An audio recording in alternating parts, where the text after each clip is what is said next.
Welcome to Kenton's videos. Enjoy the video. You'll start by confirming essentials. Make sure your iPhone is updated and your AirPods 2 are paired with good battery life. Once done, open the Translate app and grant microphone access so live audio routes through AirPods.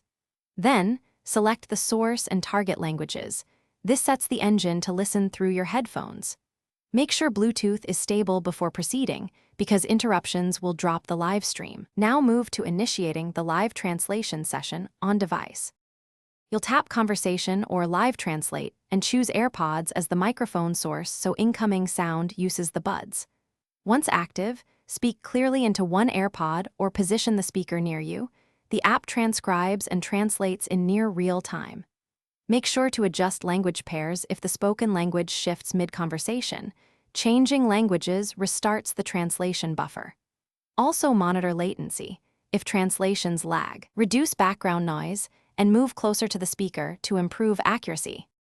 You'll finish by ending the session to save the transcript or clear the live buffer. This preserves translations for review. Once done, power cycle AirPods if audio routing stops. Put them back in the case, close the lid, wait 5 seconds, then reopen and reconnect.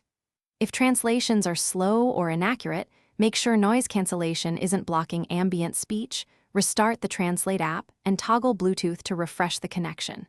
If problems persist, reboot your iPhone to reset audio services. Thanks for watching. Consider subscribing if we helped you.